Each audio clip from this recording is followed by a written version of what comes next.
ഇനി അടുത്ത chapter insurance act. Okay, അപ്പോൾ ഇതിൽ ഏറ്റവും ഇമ്പോർട്ടൻ്റ് ആയിട്ടുള്ളത് ഈ ഡേറ്റ്സ് ഒക്കെയാണ്. ഡേറ്റ്സ് നമ്മൾ ഓർത്ത് വയ്ക്കണം. ഓക്കെ, അതായത് ഇൻഷുറൻസ് ബില്ല് എപ്പോഴാണ് ഇൻട്രൊഡ്യൂസ് ചെയ്തത്, ഏത് വർഷമാണ്? 1937. അതുപോലെ ഇൻഷുറൻസ് ആക്ട് എൻഫോഴ്സ്മെൻ്റ് ആയത്, അതായത് പ്രാവർത്തികമായത് 1939 ആ വർഷത്തിലാണ്. പിന്നെ ഇൻഷുറൻസ് ആക്ടിൽ അമെൻമെൻറ്റ്സ് ഒക്കെ വന്നത് 1950. പിന്നെ ലൈഫ് ഇൻഷുറൻസ് ആക്ട് പാസ്സായതും ആ business life insurance business nationalise ചെയ്തതും 1956. പിന്നെ മെറൈൻ ഇൻഷുറൻസ് ആക്ട് വന്നത് 1963. പിന്നെ ജനറൽ ഇൻഷുറൻസ് ബിസിനസ് ആക്ട് വന്നത് 1972. ഓക്കെ, അപ്പോൾ ഇങ്ങനത്തെ ഡേറ്റുകൾ ഇമ്പോർട്ടൻ്റ് ആണ്, എക്സാമിന് ചോദിക്കാം. ഓക്കെ, വേറൊന്നും നമ്മൾ ഹിസ്റ്ററിയും കാര്യങ്ങളൊന്നും പഠിക്കേണ്ട ആവശ്യമില്ല. Okay, FDI in insurance sector in India അതെന്താണെന്ന് നോക്കാം. അതായത് ഈ മൽഹോത്ര കമ്മിറ്റി വഴിയാണ് ഈ insurance business private sector take over ചെയ്തത്. ഓക്കെ, പിന്നെ FDI ഫോറിൻ ഡയറക്റ്റ് ഇൻവെസ്റ്റ്മെൻറ്റ് ഇപ്പോൾ 26% അതിൽ താഴെയാണെങ്കിൽ നമുക്ക് പെർമിറ്റ് ചെയ്യാം. അതായത് ഗവൺമെൻറ്റിൻ്റെ പെർമിഷൻ ഇല്ലാതെ തന്നെ ഓട്ടോമാറ്റിക് അപ്രൂവൽ റൂട്ട് വഴി അത് പെർമിറ്റ് ചെയ്യാം. ഓക്കെ, ഇനി 27% മുതൽ 47% ഇടയ്ക്കാണ് FDI വന്നെങ്കിൽ സെൻട്രൽ ഗവൺമെൻറ്റിൻ്റെ പെർമിഷൻ വേണം, അപ്രൂവലും വേണം. ഓക്കെ, ഇപ്പോൾ 100% ഫുള്ളും FDI ആണെങ്കിൽ പെർമിഷനും അപ്രൂവലൊന്നും വേണ്ട, പക്ഷേ അത് ഇൻഷുറൻസ് ഇൻ്റർമീഡിയറീസ് വഴിയാണ് നമുക്ക് ചെയ്യാൻ പറ്റുള്ളൂ. ഓക്കെ, അതൊന്ന് ഓർത്ത് വയ്ക്കണം. അടുത്തത് basic principles of insurance laws അല്ലെങ്കിൽ ആക്ടിൻ്റെ ബേസിക് പ്രിൻസിപ്പിൾസ് എന്താണെന്ന് നോക്കാം. First one is principle of good faith. Principle of good faith എന്ന് വെച്ച് കഴിഞ്ഞാൽ, ഇപ്പോൾ ഒരു ഇൻഷുറൻസ് കമ്പനിയും നമ്മളും ഒരു കോൺട്രാക്റ്റിൽ ഏർപ്പെടുമ്പോൾ പരസ്പരം അങ്ങോട്ടും ഇങ്ങോട്ടും ഒരു നല്ലൊരു വിശ്വാസം വേണം. ഓക്കെ, അതുപോലെ തന്നെ പരസ്പരം അങ്ങോട്ടും ഇങ്ങോട്ടും എല്ലാ കാര്യങ്ങളും പറഞ്ഞിട്ടുണ്ടായിരിക്കണം. ഓക്കെ, മിസ്റെപ്രസെൻറ്റേഷൻ, അതായത് ഒരു ഇൻഷുറൻസ് കമ്പനി ഒരു പാർട്ടി തമ്മിൽ കരാർ ഒപ്പിടുമ്പോൾ അവർ പരസ്പരം ഒരു ധാരണ വേണം, വിശ്വാസം വേണം, പിന്നെ എല്ലാ കാര്യങ്ങളും തുറന്ന് പറയുകയും ചെയ്യണം, അത് കാണിക്കുകയും ചെയ്യണം. ഓക്കെ, അപ്പോൾ ഞാൻ പറയാൻ പോണ 3 കണ്ടീഷൻസ് സാറ്റിസ്ഫൈ ആവുകയാണെങ്കിൽ അതിന് മിസ്റെപ്രസെൻറ്റേഷൻ എന്ന് പറയും. അപ്പോൾ ഏതൊക്കെയാണ് നോക്കാം, എന്തൊക്കെ 3 കണ്ടീഷൻസ്. ആദ്യം, നമ്മൾ പറയേണ്ട കാര്യങ്ങൾ നമ്മൾ ഒളിപ്പിച്ച് വയ്ക്കുകയോ ചെയ്ത് കഴിഞ്ഞാൽ അതൊരു കണ്ടീഷൻ. സെക്കൻഡ് കണ്ടീഷൻ എന്ന് വെച്ച് കഴിഞ്ഞാൽ മനഃപൂർവ്വം ചെയ്യുക. തേർഡ് കണ്ടീഷൻ എന്ന് വെച്ച് കഴിഞ്ഞാൽ തെറ്റായ കാര്യമാണെന്ന് അറിഞ്ഞിട്ട് പോലും അത് അവരുടെ മുമ്പിൽ അവതരിപ്പിക്കുക, ശരിയായിട്ടുള്ള രീതിയിൽ അവതരിപ്പിക്കുക. അപ്പോൾ ഈ 3 കണ്ടീഷൻ സാറ്റിസ്ഫൈ ചെയ്ത് കഴിഞ്ഞാൽ നമ്മളതിനെ മിസ്റെപ്രസെൻറ്റേഷൻ എന്ന് വിളിക്കും. ഓക്കെ, അടുത്ത വാരണ്ടി എന്ന് വെച്ച് കഴിഞ്ഞാൽ ഒരു പോളിസീൻ്റെ അകത്ത് കണ്ടീഷൻസ് പറഞ്ഞിട്ടുണ്ട്. ആ കണ്ടീഷൻസ് മസ്റ്റായിട്ട് ഈ പാർട്ടി ആരാണ് പോളിസി ഹോൾഡ് ചെയ്യണത് ആ പോളിസി ഹോൾഡർ മസ്റ്റായിട്ട് ഫോളോ ചെയ്യണം. ഏതെങ്കിലും ഒരെണ്ണം അത് ഫോളോ ചെയ്തില്ലെങ്കിൽ ഇൻഷുറൻസ് കമ്പനി ആ പോളിസി ക്യാൻസൽ ചെയ്യും, പിന്നെ മൊത്തത്തിലുള്ള കോൺട്രാക്റ്റ് ഇൻവാലിഡ് ആക്കും. ഓക്കെ, ക്ലെയിമും കിട്ടില്ല നമുക്ക്. ഓക്കെ, അതിനാണ് വാരണ്ടി എന്ന് വെച്ച് കഴിഞ്ഞാൽ. കണ്ടീഷൻസ് എന്ന് വെച്ച് കഴിഞ്ഞാൽ നമ്മളൊരു ഇൻഷുറൻസ് പോളിസി എടുക്കുമ്പോൾ അതിൻ്റെ അടുത്ത് ടേംസ് ആൻഡ് കണ്ടീഷൻസ് ഉണ്ടാവും. അത് 2 കൂട്ടരും പാലിച്ചിരിക്കണം. ബോത്ത് ഇൻഷുറൻസ് കമ്പനിയും പോളിസി ഹോൾഡറും അത് ഫോളോ ചെയ്യണം. എന്നാലാണ് ആ പോളിസി ഒരു മീനിങ് ഫുൾ പോളിസി ആയിട്ട് മാറുള്ളൂ, ഒരു വാലിഡിറ്റി ഉള്ള പോളിസി ആയിട്ട് അത് മാറുള്ളൂ. അപ്പോൾ അതിനെയാണ് കണ്ടീഷൻസ് എന്നുള്ളത്. അപ്പോൾ 2 കൂട്ടരത് മസ്റ്റായിട്ടത് ഫോളോ ചെയ്തിരിക്കണം. അടുത്തത് ഇൻഡെംനിറ്റി ആൻഡ് സബ്രോഗേഷൻ. അതിൻ്റെ മീനിങ് എന്ന് വെച്ച് കഴിഞ്ഞാൽ എന്തിനു വേണ്ടിയിട്ടാണ് നമ്മൾ ലൈഫ് ഇൻഷുറൻസ് പോളിസി എടുക്കുന്നത്? നമ്മുടെ ജീവൻ എന്തെങ്കിലും ആപത്ത് വന്നു കഴിഞ്ഞാൽ അതിൻ്റെ നഷ്ടപരിഹാരം ഈ ഇൻഷുറൻസ് എമൗണ്ടായിട്ട് നമുക്ക് കിട്ടും, അല്ലേ? അത് ഇൻഷുറൻസ് കമ്പനിയാണ് പേ ചെയ്യണത്. അതിനെയാണ് നമ്മൾ ഇൻഡെംനിറ്റി എന്ന് പറയുന്നത്. ഓക്കെ, സബ്രോഗേഷൻ എന്ന് വെച്ച് കഴിഞ്ഞാൽ, ഇപ്പോൾ നമ്മുടെ ഒരു എക്സാമ്പിൾ പറയണം. ഇപ്പോൾ ഞാൻ ഒരു 5 ലക്ഷത്തിൻ്റെ പോളിസി എടുത്തു. എനിക്ക് ശരിക്കും നഷ്ടം ഉണ്ടായത് 7 ലക്ഷമാണെങ്കിൽ എനിക്ക് 5 ലക്ഷം വരെയാണ് എനിക്ക് ഇൻഷുറൻസ് എമൗണ്ട് കിട്ടുള്ളൂ. കാരണം 5 ലക്ഷത്തിൻ്റെ പോളിസിയെ ഞാൻ എടുത്തിട്ടുള്ളൂ. അത് ഫസ്റ്റ് സിറ്റുവേഷൻ. ഇപ്പോൾ സെക്കൻഡ് സിറ്റുവേഷൻ, എനിക്ക് ആക്ച്വൽ ലോസ് എനിക്കിപ്പോൾ ഒരു 3 ലാക്ക്, ഒരു 3 ലക്ഷം ആണെങ്കിൽ എനിക്ക് 3 ലക്ഷം വരെയാണ് എനിക്ക് ഇൻഷുറൻസ് എമൗണ്ട് കിട്ടുള്ളൂ. അപ്പോൾ 5 ലക്ഷത്തിൻ്റെ പോളിസി ആണെങ്കിൽ പോലും എനിക്ക് 3 ലക്ഷമാണ് കിട്ടുള്ളൂ, കാരണം 3 ലക്ഷമാണ് ആക്ച്വൽ ലോസ് ഉണ്ടായത്. അങ്ങനെ, അപ്പോൾ അതാണ് ഇൻഡെംനിറ്റി ആൻഡ് സബ്രോഗേഷൻ എന്ന് വെച്ച് കഴിഞ്ഞാൽ. അത് പ്രോക്സിമേറ്റ് കോസ്. ഇപ്പോൾ പോളിസിയിൽ പറഞ്ഞിരിക്കുന്ന ഒരു ഈവൻ്റ് സംഭവിച്ചു, ആ ഈവൻ്റ് വഴി ആ പോളിസി ഹോൾഡറിന് എന്തെങ്കിലും നഷ്ടങ്ങൾ വന്നു, പക്ഷേ ആ നഷ്ടം ഡയറക്റ്റ് ആവാം, ഇൻഡയറക്റ്റ് ആവാം. പക്ഷേ അത് ജെന്യൂനായിട്ടുള്ളൊരു നഷ്ടമായിരുന്നു, അല്ലെങ്കിൽ നമുക്ക് ക്ലിയറാണ് ആ ഇവൻറ്റ് സംഭവിച്ചതുകൊണ്ടാണ് ഇയാൾക്ക് ഈ നഷ്ടം വന്നത്. അങ്ങനെ നമുക്ക്, അല്ലെങ്കിൽ ആ ഇൻഷുറൻസ് കമ്പനിക്ക് അങ്ങനെ അറിവ് കിട്ടിക്കഴിഞ്ഞാൽ ഇൻഷുറൻസ് കമ്പനി എന്തായാലും അയാൾക്ക് നഷ്ടപരിഹാരം കൊടുത്തിരിക്കണം. ഓക്കെ, അതിനെയാണ് പ്രോക്സിമേറ്റ് കോസ് എന്ന് പറഞ്ഞത്. ഇനി അടുത്തത് ഇൻഷുറൻസ് ആൻഡ് കൺസ്യൂമർ പ്രൊട്ടക്ഷൻ. ഒരു ഇൻഷുറൻസ് പോളിസിൻ്റെ അകത്ത് അവിടെ 2 പാർട്ടിക്കാരാണ് അല്ലെ, പോളിസി ഹോൾഡറും ഇൻഷുറൻസ് കമ്പനിയും. അപ്പോൾ ഇൻഷുറൻസ് കമ്പനിയുടെ കൺസ്യൂമറായിട്ട് നമുക്ക് പോളിസി ഹോൾഡറിനെ ട്രീറ്റ് ചെയ്യാൻ പറ്റില്ല. ഓക്കെ, അപ്പോൾ ഒരു സമ്മറി ആയിട്ട് പറയുകയാണെങ്കിൽ കൺസ്യൂമർ പ്രൊട്ടക്ഷൻ ആക്ട് പ്രകാരം ഈ ഇൻഷുറൻസ് കമ്പനീസും പോളിസി ഹോൾഡറും കൺസ്യൂമർ എന്ന് പറഞ്ഞ ഡെഫിനിഷനിൽ കവേർഡ് ആവില്ല. ഓക്കെ, അതാണ് ഇതിനകത്ത് പറഞ്ഞത്. അടുത്തത് ഇൻഷുറബിൾ ഇൻട്രസ്റ്റ്. ഇൻഷുറബിൾ ഇൻട്രസ്റ്റ് എന്ന് വെച്ച് കഴിഞ്ഞാൽ ഒരു പോളിസി ഹോൾഡർ പോളിസി എടുക്കുന്നത് ചിലപ്പോൾ ഒരു പ്രോപ്പർട്ടിയുടെ പേരിലോ അല്ലെങ്കിൽ ഒരു ജീവൻ്റെ പേരിലായിരിക്കാം. അത് കഴിഞ്ഞപ്പോൾ ആ പോളിസീൻ്റെ അകത്ത് പറഞ്ഞിരിക്കുന്ന ഈവൻറ്റ് പോലെ തന്നെ ആ പ്രോപ്പർട്ടിക്ക് എന്തെങ്കിലും നഷ്ടം വന്നു, അല്ലെങ്കിൽ ആ ജീവൻ സംരക്ഷിക്കാൻ പറ്റിയില്ലെങ്കിൽ, പക്ഷേ അയാൾ മാക്സിമം അയാൾ പ്രൊട്ടക്റ്റ് ചെയ്യാൻ നോക്കി, പക്ഷേ നഷ്ടങ്ങൾ സംഭവിച്ചു കഴിഞ്ഞാൽ ഇൻഷുറൻസ് കമ്പനി എന്തായാലും അയാൾക്ക് ആ ഇൻഷുറൻസ് എമൗണ്ട് കൊടുത്തിരിക്കണം. അത് ജെന്യൂനാണ്. ഓക്കെ, അതിനെയാണ് നമ്മൾ ഇൻഷുറബിൾ ഇൻട്രസ്റ്റ് എന്ന് പറയുന്നത്. അതേസമയം ഇപ്പോൾ ഒരാൾ പോളിസി എടുത്തു, ഒരു പ്രോപ്പർട്ടിയുടെ പേരിൽ പോളിസി എടുത്തു, പക്ഷേ ആ പ്രോപ്പർട്ടി ഇയാൾ മനഃപൂർവ്വം നശിപ്പിച്ച് അതിൻ്റെ നഷ്ടപരിഹാരം, അതായത് പൈസയ്ക്ക് വേണ്ടിയിട്ട് ഇയാൾ ഇൻഷുറൻസ് കമ്പനീനെ സമീപിക്കുകയാണെങ്കിൽ അതിന് ഇൻഷുറബിൾ ഇൻട്രസ്റ്റ് എന്ന് പറയില്ല. ഓക്കെ, അടുത്തത് ഇമ്പോർട്ടൻ്റ് ആയിട്ടുള്ള ഡെഫിനിഷൻ ഉണ്ട്, അത് ജസ്റ്റ് ഒന്ന് വായിക്കുക. ഓക്കെ, വായിച്ച് വിട്ടു പോവാം. ഓക്കെ, അടുത്ത നമുക്ക് ഇൻഷുറൻസ് ആക്ടിൻ്റെ ഫീച്ചേഴ്സ് എന്തൊക്കെയാണെന്ന് നോക്കാം. ഈ IRDAIയുടെ സമ്മതമില്ലാതെ ഫോറിൻ ഇൻഷുറൻസ് കമ്പനിക്ക് ഇന്ത്യയുടെ പ്രോപ്പർട്ടീസ് ഇൻഷുറൻസ് എടുക്കാൻ പറ്റില്ല. ഓക്കെ, ഇനി അടുത്തത് ആർക്കാണോ ഈ ഇൻഷുറൻസ് ബിസിനസ്സൊക്കെ സ്റ്റാർട്ട് ചെയ്യാൻ താല്പര്യമുള്ളത്, ഇപ്പോൾ ലൈഫ് ഇൻഷുറൻസ് ആണെങ്കിൽ പോലും, ജനറൽ ഇൻഷുറൻസ് ആണെങ്കിലും, ഹെൽത്ത് ഇൻഷുറൻസ് ആണെങ്കിലും, റീ ഇൻഷുറൻസ് ആണെങ്കിൽ പോലും, ആ ബിസിനസ് സ്റ്റാർട്ട് ചെയ്യണേക്കാളും മുമ്പ് തന്നെ അവരുടെ കയ്യിൽ ഒരു മിനിമം ക്യാപിറ്റൽ ഉണ്ടായിരിക്കണം. ഓക്കെ, ഇപ്പോൾ life or general or health insurance ആണെങ്കിൽ minimum paid up capital 100 crores വേണം. റീ ഇൻഷുറൻസ് ആണെങ്കിൽ 200 crores. ഓക്കെ, അതുപോലെ തന്നെ ഈ അവരുടെ കയ്യിൽ മൊത്തത്തിലുള്ള ഫണ്ട് 5,000 crore മുകളിലായിരിക്കണം. എന്നാൽ മാത്രമാണ് അവർക്ക് രജിസ്റ്റർ ചെയ്ത് ഇൻഷുറൻസ് കമ്പനി സ്റ്റാർട്ട് ചെയ്യാൻ പറ്റുള്ളൂ. ഓക്കെ, അതുപോലെ തന്നെ ഈ ഇൻഷുറൻസ് കമ്പനിക്ക് ഇക്വിറ്റി ഷെയർസ്, അതുപോലെ തന്നെ പ്രിഫറൻസ് ഷെയർസൊക്കെ ഇഷ്യൂ ചെയ്യാം. പക്ഷേ അതിൻ്റെ അകത്ത് ഇക്വിറ്റി ഷെയർസിന് മാത്രമാണ് വോട്ടിംഗ് പവർ ഉള്ളൂ, പ്രിഫറൻസ് ഷെയർസിന് വോട്ടിംഗ് പവർ ഇല്ല. അടുത്തത് audit of accounts of insurance companies. അപ്പോൾ ഫൈനൽ അക്കൗണ്ടൊക്കെ പ്രിപ്പയർ ചെയ്യണത് ഒരു ഇൻഷുറൻസ് ആക്റ്റിൽ പറഞ്ഞിരിക്കുന്ന ഒരു ഫോർമാറ്റിലായിരിക്കണം. ഓക്കെ, അത് കഴിയുമ്പോൾ ഫൈനൽ അക്കൗണ്ട്സൊക്കെ നമ്മൾ ഓഡിറ്റ് ചെയ്തു. അത് കഴിയുമ്പോൾ ഓഡിറ്റഡ് ആയിട്ടുള്ള അക്കൗണ്ട്സും സ്റ്റേറ്റ്മെൻറ്റ്സും നമ്മൾ പ്രിൻ്റ് ഔട്ട് ചെയ്യുക, എന്നിട്ട് 4 കോപ്പി എടുക്കുക. എന്നിട്ട് ഈ 4 കോപ്പി നമ്മൾ 6 മാസത്തിനുള്ളിൽ ഈ പറഞ്ഞ ആൾക്കാരുടെ സൈനോട് കൂടി അതോറിറ്റിക്ക് അയച്ചു കൊടുക്കണം. ഓക്കെ, അപ്പോൾ 2 പേര് സൈൻ ചെയ്യണം. ഒരാൾ ഓഡിറ്റർ അല്ലെങ്കിൽ ആക്ച്വറി ആയിരിക്കണം, മറ്റേ ആൾ ആ ഇൻഷുറൻസ് കമ്പനിയുടെ ചെയർമാനോ അല്ലെങ്കിൽ 2 ഡയറക്ടേഴ്സോ അല്ലെങ്കിൽ പ്രിൻസിപ്പൽ ഓഫീസറോ അല്ലെങ്കിൽ MD ആയിരിക്കണം. അപ്പോൾ ഇവരുടെ ഒപ്പ് എന്തായാലും വേണം. എന്നിട്ട് നമ്മൾ 6 മാസത്തിനുള്ളിൽ അതോറിറ്റിക്ക് അയച്ചു കൊടുക്കണം. ഓക്കെ, ആക്ച്വറൽ വാല്യുവേഷൻ അല്ലെങ്കിൽ report. Life insurance business carry out ചെയ്യണ എല്ലാ ഇൻഷുറൻസ് കമ്പനിയും വർഷത്തിൽ ഒരിക്കൽ ലൈഫ് ഇൻഷുറൻസ് ബിസിനസ് ഓഡിറ്റ് ചെയ്യണം, അതായത് ഇൻവെസ്റ്റിഗേഷൻ ചെയ്യണം. ഒരു ആക്ച്വറീനെ വെച്ചിട്ട് അത് ഇൻവെസ്റ്റിഗേറ്റ് ചെയ്യുക, എന്നിട്ട് അതിൻ്റെ റിപ്പോർട്ടെല്ലാം അതിൻ്റേതായ അതോറിറ്റിക്ക് സബ്മിറ്റ് ചെയ്യുക. ഓക്കെ, അടുത്ത record of policies and claims. എല്ലാ ഇൻഷുറൻസ് കമ്പനിക്കാർ ഈ പറഞ്ഞ റെക്കോർഡ് മെയിൻറ്റെയിൻ ചെയ്യണം. First one, record of policies. ആ ഇൻഷുറൻസ് കമ്പനിക്കാർ ഏതൊക്കെ ടൈപ്പിലുള്ള പോളിസീസ് ഇഷ്യൂ ചെയ്തു, ആ ഓരോ പോളിസി ഹോൾഡറിൻ്റെ നെയിം ആൻഡ് അഡ്രസ്, നോമിനേഷൻ, അതുപോലെ തന്നെ എക്സ്പയറി ഡേറ്റ് ഓഫ് പോളിസി, അതെല്ലാം റെക്കോർഡ് ചെയ്യണം. അടുത്ത റെക്കോർഡ് ഓഫ് ക്ലെയിംസ്.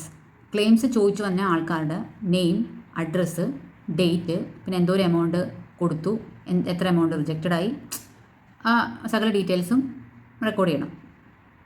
അടുത്തത് record of policies and claims. അതായത് ഈ പറഞ്ഞ പോളിസീസും ക്ലെയിംസും നമ്മൾ ഇലക്ട്രോണിക് മോഡിലും നമ്മൾ കാത്തു സൂക്ഷിക്കണം. Okay, investment of assets. ഈ ഇൻഷുറൻസ് കമ്പനിക്ക് കിട്ടുന്ന എമൗണ്ട് ഉണ്ടാവുമല്ലോ, അതായത് ഫണ്ട്, ആ ഫണ്ട് ഈ പറഞ്ഞിരിക്കുന്ന റേഷ്യോയിലായിരിക്കണം ഇൻവെസ്റ്റ് ചെയ്യേണ്ടത്.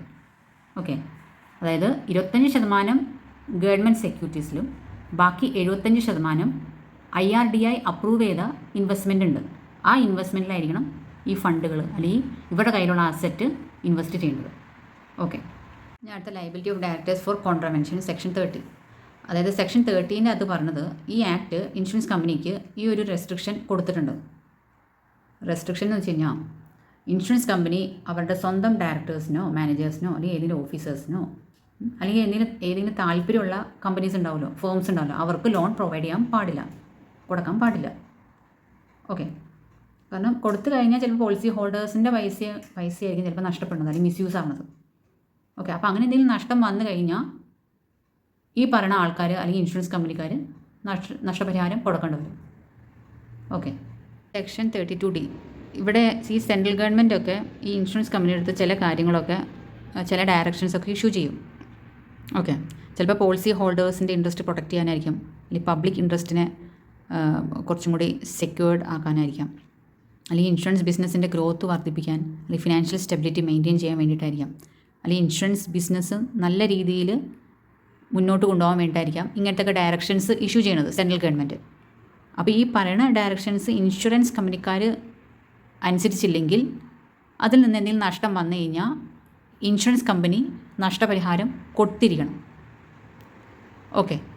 അതുപോലെ തന്നെ ഈ പറയുന്ന ഡയറക്ഷൻസ് സെൻട്രൽ ഗവൺമെൻറ് എന്ത് ഡയറക്ഷൻസാണ് ഇഷ്യൂ ചെയ്യണത് അതിൻ്റെ അകത്ത് പറഞ്ഞിരിക്കുന്ന കാര്യങ്ങളോ അനുസരിച്ചില്ലെങ്കിലും ഈ ഇൻഷുറൻസ് കമ്പനിക്ക് പെനാൽറ്റി ഉണ്ടാവും, പെനാൽറ്റി അടയ്ക്കേണ്ടി വരും.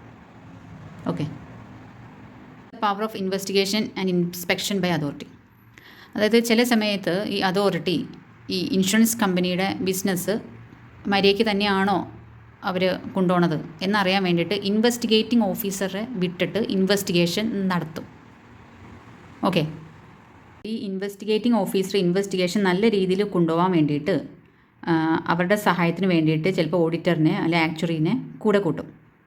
എന്നിട്ട് ഇൻവെസ്റ്റിഗേറ്റിംഗ് ഓഫീസർ ഈ പറയണ ഇൻഷുറൻസ് കമ്പനീസിൻ്റെ ബുക്സ് ഓഫ് അക്കൗണ്ട് ചെക്ക് ചെയ്യും, അത് ഇൻസ്പെക്റ്റ് ചെയ്യും. അപ്പോൾ ആ ഇൻഷുറൻസ് ബിസിനസ്സിലുള്ള എല്ലാ ഓഫീസേഴ്സും സഹകരിക്കണം ഇൻവെസ്റ്റിഗേറ്റിംഗ് അതോറിറ്റീസിൻ്റെ ഒപ്പം. എന്നിട്ട് ഇൻവെസ്റ്റിഗേഷൻ എല്ലാം കഴിയുമ്പോൾ ഇൻവെസ്റ്റിഗേറ്റിംഗ് ഓഫീസർ ഒരു റിപ്പോർട്ട് അതോറിറ്റിക്ക് സബ്മിറ്റ് ചെയ്യും. ഓക്കെ. അപ്പോൾ ഇൻവെസ്റ്റിഗേഷൻ സംബന്ധിച്ചായിട്ടുള്ള എല്ലാ എക്സ്പെൻസസും ആരാ പേ ചെയ്യേണ്ടത്? ഇൻഷുറൻസ് ബിസിനസ്സാണ്, ഈ ഇൻഷുറൻസ് കമ്പനിയാണ് പേ ചെയ്യേണ്ടത്. ഞാൻ സെക്ഷൻ 14 അകത്ത് ഈ IRDAI ഇൻഷുറൻസ് കമ്പനിക്ക് ചില റെസ്ട്രിക്ഷൻസ് പറഞ്ഞിട്ടുണ്ട്. ഓക്കെ. ചില എക്സ്പെൻസസൊക്കെ ഈ ലിമിറ്റിൽ താഴെയായിരിക്കണം അവർ ചിലവഴിക്കേണ്ടത്. ഒരു ഉദാഹരണം പറയുകയാണെങ്കിൽ ഇപ്പോൾ ഏജൻറ്റ് കമ്മീഷൻ കൊടുക്കുന്നതും, ഇപ്പോൾ management expenses, administration expenses, marketing സംബന്ധിച്ചായിട്ടുള്ള എന്തെങ്കിലും ചിലവുകൾ വരാം, അല്ലെങ്കിൽ അഡ്വർടൈസ്മെൻറ്റ്, അല്ലെങ്കിൽ ഓപ്പറേറ്റിംഗ് എക്സ്പെൻസസ്. അപ്പോൾ ഈ പറഞ്ഞ എക്സ്പെൻസസൊക്കെ ഒരു ലിമിറ്റിൽ താഴെ വന്നം, അത് കൂടാൻ പാടില്ല. അപ്പോൾ അങ്ങനെ ആ ഒരു റെസ്ട്രിക്ഷനെ പറ്റിയിട്ടാണ് ഈ സെക്ഷൻ 14 അകത്ത് പറയുന്നത്. അപ്പോൾ ഇൻഷുറൻസ് ഏജൻറ്റ്സ് സെക്ഷൻ 42.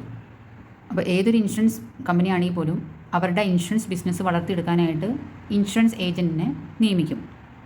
ഓക്കെ. അപ്പോൾ പറഞ്ഞിരുന്ന ക്വാളിഫിക്കേഷൻസും എല്ലാം നോക്കിയിട്ടാണ് ഒരാൾ അപ്പോയിൻറ്റ് ചെയ്യണത്, ഇൻഷുറൻസ് ഏജൻറ്റായിട്ട് അപ്പോയിൻറ്റ് ചെയ്യണത്. അതുപോലെ തന്നെ ഒരു ഇൻഷുറൻസ് ഏജൻറ്റിന് ഒന്നും അധികമുള്ള ഇൻഷുറൻസ് കമ്പനിയിൽ ഏജൻറ്റായിട്ട് വർക്ക് ചെയ്യാൻ പാടില്ല. ഓക്കെ. വേണമെങ്കിൽ ഇപ്പോൾ ഇൻഷുറൻസ് കമ്പനികൾ തമ്മിൽ അങ്ങോട്ടും ഇങ്ങോട്ടും പ്രശ്നമൊന്നും ഇല്ലെങ്കിൽ അയാൾക്ക് വർക്ക് ചെയ്യാം, ഒന്നധികം കൂടുതൽ കമ്പനിയിലൊക്കെ വർക്ക് ചെയ്യാം. ഓക്കെ. പിന്നെ ഈ ഇൻഷുറൻസ് ഏജൻറ്റിന് ആ ഇൻഷുറൻസ് കമ്പനിയുടെ ഡയറക്ടറായിട്ടൊന്നും അപ്പോയിൻറ്റ് ചെയ്യാൻ പറ്റില്ല. പക്ഷെ അത് അതോറിറ്റിയുടെ പെർമിഷനും കൂടി വേണം. അപ്പോൾ അതോറിറ്റി സമ്മതിച്ചില്ലെങ്കിൽ അയാൾക്ക് വർക്ക് ചെയ്യാൻ പറ്റില്ല ഡയറക്ടറായിട്ട്. ഓക്കെ. അടുത്ത സെക്ഷനാണ് സെക്ഷൻ 45. ഇത് പോളിസി ഹോൾഡറിനെ സംബന്ധിച്ച് ഏറ്റവും മോസ്റ്റ് ഇമ്പോർട്ടൻ്റ് ആയിട്ടുള്ള സെക്ഷനാണ്. ഓക്കെ.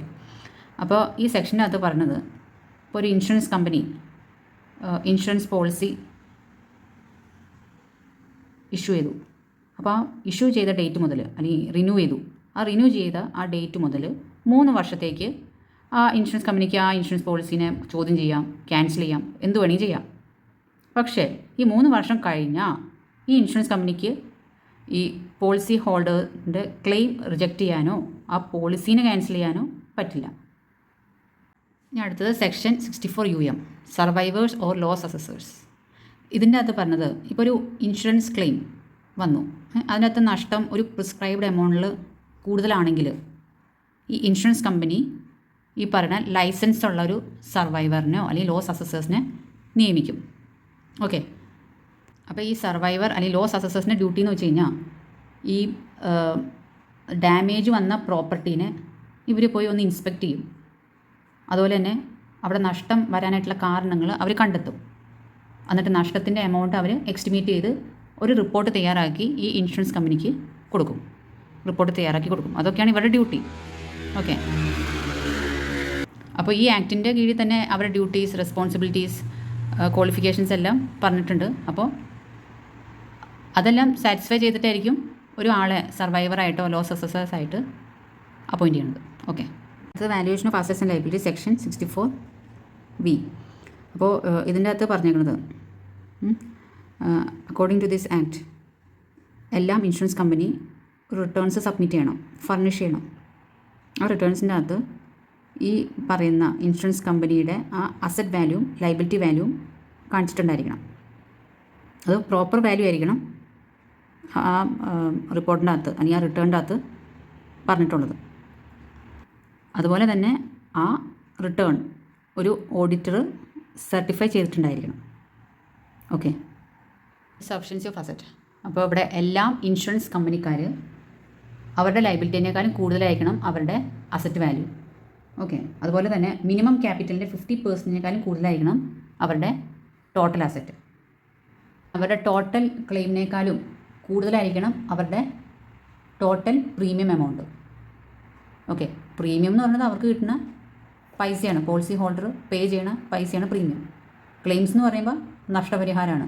അത് ഇൻഷുറൻസ് കമ്പനി പോളിസി ഹോൾഡറിന് കൊടുക്കുന്ന ആ നഷ്ടപരിഹാരത്തെയാണ് നമ്മൾ ക്ലെയിംസ് എന്ന് പറയുന്നത്. അപ്പോൾ ക്ലെയിമിൻ്റെ എമൗണ്ടിനേക്കാളും വലുതായിരിക്കണം ഈ പ്രീമിയത്തിൻ്റെ എമൗണ്ട്.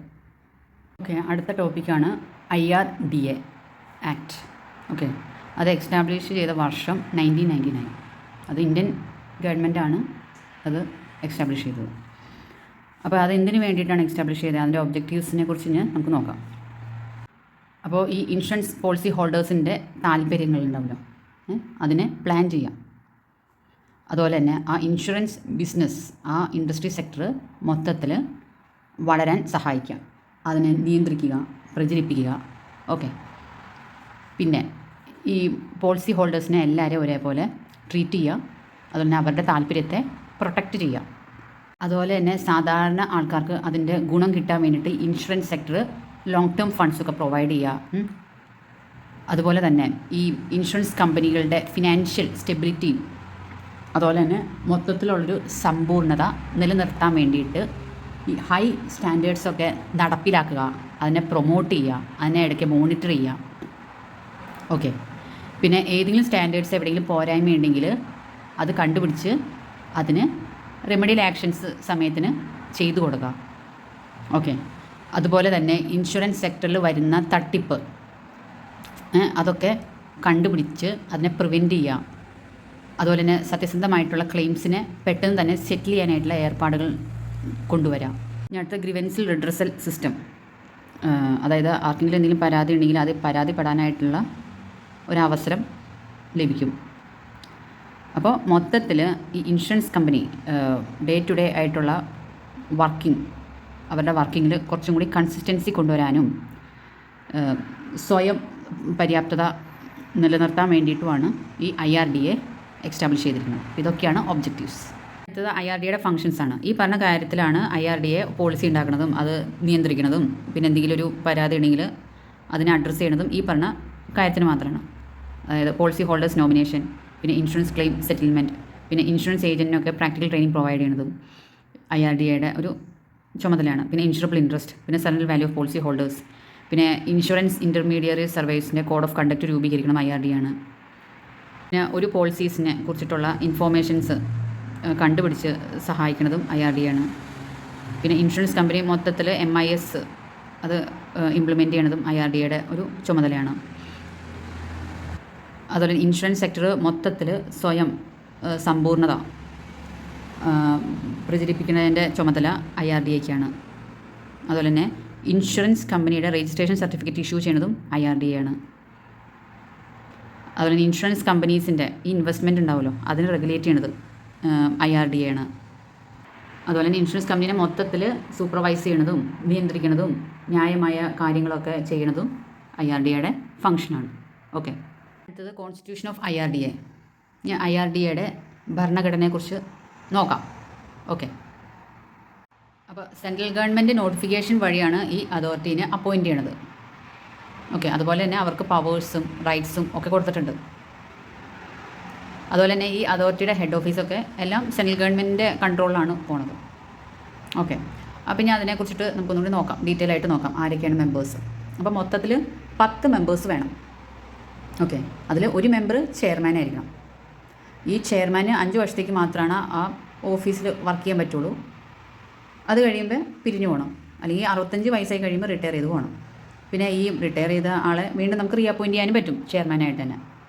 ഓക്കെ, ഞാൻ അടുത്ത മെമ്പേഴ്സാണ് ഹോൾ ടൈം മെമ്പേഴ്സ്. അവർ 5 മെമ്പേഴ്സ് വേണം. ഓക്കെ, അവരുടെ മാക്സിമം ഏജ് 62 വയസ്സാണ് പാടുള്ളൂ. പിന്നെ അടുത്ത മെമ്പേഴ്സ് എന്ന് പറയുന്നത് പാർട്ട് ടൈം മെമ്പേഴ്സാണ്. അത് 4 പേര് വേണം. ഓക്കെ, അപ്പോൾ ഓരോ മെമ്പേഴ്സിനും ഈ life insurance, general insurance, actuarial science അതിലൊക്കെ ഭയങ്കര എക്സ്പേർട്ട് നോളജ് വേണം, നല്ല എക്സ്പീരിയൻസും വേണം ഒരുവിധം എല്ലാ മെമ്പേഴ്സിനും. ഓക്കെ, അപ്പോൾ ഈ മെമ്പേഴ്സൊക്കെ അപ്പോയിൻറ്റ് ചെയ്യേണ്ടത് സെൻട്രൽ ഗവൺമെൻറ്റാണ്. അവരുടെ ക്വാളിഫിക്കേഷൻസ് പിന്നെ എക്സ്പെർട്ടൈസ് നോളജ് എക്സ്പീരിയൻസ് ഒക്കെ വെച്ചിട്ടാണ് അവരെ അപ്പോയിൻറ്റ് ചെയ്യണത്. അതുപോലെ തന്നെ ഈ ആക്ട് പ്രകാരമായിരിക്കും ഓരോ മെമ്പേഴ്സിനും റെമ്യൂണറേഷനൊക്കെ കൊടുക്കുന്നത്. അതുപോലെ തന്നെ ഈ മെമ്പേഴ്സ് ഈ ഭരണകാര്യമൊക്കെ മെമ്പേഴ്സ് ചെയ്ത് കഴിഞ്ഞാൽ ഓഫീസിൽ നിന്ന് പുറത്താക്കും. അതായത് ഇപ്പോൾ മെമ്പർ പാപ്പരായിപ്പോയി, അല്ലെങ്കിൽ മാനസിക നില തെറ്റിയ ഒരാളായി മാറിയെന്ന് വെച്ചോ, അല്ലെങ്കിൽ എന്തെങ്കിലും വലിയൊരു കുറ്റകൃത്യം ചെയ്ത ഒരാളാണെങ്കിൽ, അല്ലെങ്കിൽ പൊതു താല്പര്യത്തെ ബാധിക്കുന്ന രീതിയിൽ എന്തെങ്കിലും ഒരു ഇല്ലീഗലായിട്ടുള്ള ഒരു കാര്യം ചെയ്തു, അങ്ങനെയൊക്കെ ചെയ്ത് കഴിഞ്ഞാൽ മെമ്പേഴ്സിനെ പിടിച്ച് പുറത്താക്കും. ഓക്കെ, അടുത്ത duties powers of IRDA. Okay, അപ്പോൾ IRDA വഴിയാണ് ഇൻഷുറൻസ് ബിസിനസ്സും റീ ഇൻഷുറൻസ് ബിസിനസ്സിനെ നല്ല രീതിയിൽ അത് ഡെവലപ്പ് ചെയ്യണം, പിന്നെ നിയന്ത്രിക്കുന്നതും പ്രൊമോട്ട് ചെയ്യണതും എല്ലാം IRDA ആണ്. അപ്പോൾ അതിൻ്റെ പവേഴ്സ് അല്ലെങ്കിൽ ഫങ്ഷൻസ് എന്തൊക്കെയാണെന്ന് നോക്കാം. ഒരു പോളിസി ഹോൾഡേഴ്സിൻ്റെ രജിസ്ട്രേഷൻ സർട്ടിഫിക്കറ്റ് ഇഷ്യൂ ചെയ്യണതും അത് ക്യാൻസൽ ചെയ്യണതും മോഡിഫിക്കേഷൻ വരുത്തുന്നതൊക്കെ IRDAയുടെ ഡ്യൂട്ടിയാണ്. അതുപോലെ തന്നെ പോളിസി ഹോൾഡേഴ്സിൻ്റെ താല്പര്യത്തെ പ്രൊട്ടക്റ്റ് ചെയ്യുക. ഓക്കെ, അതൊക്കെ IRDA പവേഴ്സാണ്. അതുപോലെ തന്നെ സർവൈവേഴ്സ് അവരുടെയൊക്കെ കോഡ് ഓഫ് കണ്ടക്റ്റ് രൂപീകരിക്കുന്നതും IRDA ആണ്.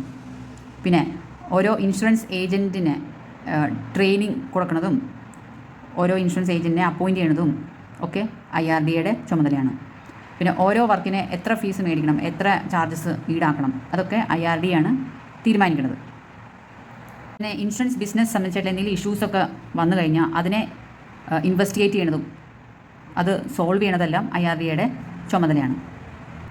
അതുപോലെ തന്നെ ടാരിഫ് അഡ്വൈസറി കമ്മിറ്റി നിയന്ത്രിക്കാത്ത ചില ബിസിനസ് ഉണ്ടാവും, ആ ബിസിനസ്സിനെ നിയന്ത്രിക്കുന്നതും ഒക്കെ IRDA ആണ്. അതുപോലെ തന്നെ ഇൻഷുറൻസ് കമ്പനീസിൻ്റെ ഇൻവെസ്റ്റ്മെൻറ്റ് ഫണ്ടൊക്കെ റെഗുലേറ്റ് ചെയ്യുന്നതും IRDAയുടെ ചുമതലയാണ്. അതുപോലെ തന്നെ മാർജിൻ ഓഫ് സോൾവൻസി മെയിൻറ്റെയിൻ ചെയ്യുന്നതും IRDAയുടെ ചുമതലയാണ്. അതുപോലെ തന്നെ ഇൻഷുറൻസ് കമ്പനീസും ഏജൻസും തമ്മിൽ എന്തെങ്കിലും പ്രശ്നങ്ങളുണ്ടെങ്കിൽ അത് സോൾവ് ചെയ്യണ ചുമതല IRDAയ്ക്കാണ്. അതുപോലെ തന്നെ ടാരിഫ് അഡ്വൈസറി കമ്മിറ്റീനെ രൂപീകരിക്കുന്നതും അതിനെ നിയന്ത്രിക്കുന്നതും ഒക്കെ IRDAയുടെ ചുമതലയാണ്. ഇനി അടുത്തത് ഫൈനാൻസ് അക്കൗണ്ട്സ് ആൻഡ് ഓഡിറ്റ്. ഇവിടെ ഈ IRDA നന്നായിട്ട് ഫംഗ്ഷൻ ചെയ്യാൻ വേണ്ടിയിട്ട് സമയത്തിന് സെൻട്രൽ ഗവൺമെൻറ് എന്ത് ചെയ്യും, പൈസ കൊടുക്കും, ഫണ്ട് കൊടുക്കും. ഓക്കെ, ആ ഫണ്ടിനെയാണ് നമ്മൾ IRDA ഫണ്ട് എന്ന് പറയുന്നത്. അപ്പോൾ ഈ IRDA ഫണ്ടിൻ്റെ അകത്ത് ഈ പറഞ്ഞ ഫണ്ടുകളായിരിക്കും ഇൻക്ലൂഡ് ചെയ്യണത്. ഓക്കെ, ഫസ്റ്റ് വൺ ഗവൺമെൻറ് തരുന്ന ഗ്രാൻസ്, ഫീസ്, ചാർജസ് ഒക്കെ ഉണ്ടാവുമല്ലോ, അത് ഈ ഫണ്ടിൻ്റെ അകത്ത് ഉണ്ടാവും. പിന്നെ സെൻട്രൽ ഗവൺമെൻറ് സ്പെസിഫൈ ചെയ്തിരിക്കുന്ന ഏതെങ്കിലും സോഴ്സിൽ നിന്ന് ചിലപ്പോൾ ഈ അതോറിറ്റിക്ക് പൈസ കിട്ടും. ആ പൈസയും ഈ IRDA ഫണ്ടിൻ്റെ അകത്താണ് ചെന്ന് കിടക്കുന്നത്. ഓക്കെ, ഇനി IRDAയുടെ ഫണ്ട് എന്തിനു വേണ്ടി യൂസ് ചെയ്യണമെന്ന് നോക്കാം. ഈ ഇൻഷുറൻസ് കമ്പനിയിൽ വർക്ക് ചെയ്യുന്ന മെമ്പേഴ്സ് ഉണ്ടാവും, എംപ്ലോയീസ് ഉണ്ടാവും, ഓഫീസേഴ്സ് ഉണ്ടാവും, അതുപോലെ തന്നെ സ്റ്റാഫുകളുണ്ടാവും. അപ്പോൾ അവരുടെ സാലറിയും അലവൻസൊക്കെ നമ്മൾ കൊടുക്കുന്നത് ഈ ഫണ്ടിൽ നിന്നാണ്. അതുപോലെ തന്നെ IRDAയ്ക്ക് എന്തെങ്കിലും ലീഗലായിട്ട് വരുന്ന ചിലവുകളില്ലേ, അതൊക്കെ മീറ്റ് ചെയ്യണതും ഈ ഫണ്ടിൽ നിന്നുള്ള പൈസ വെച്ചിട്ടാണ്. ഓക്കെ, അതുമാത്രമല്ല പിന്നെ ഈ IRDA ബുക്സ് ഓഫ് അക്കൗണ്ട്സ് ഒക്കെ മെയിൻറ്റെയിൻ ചെയ്യണം.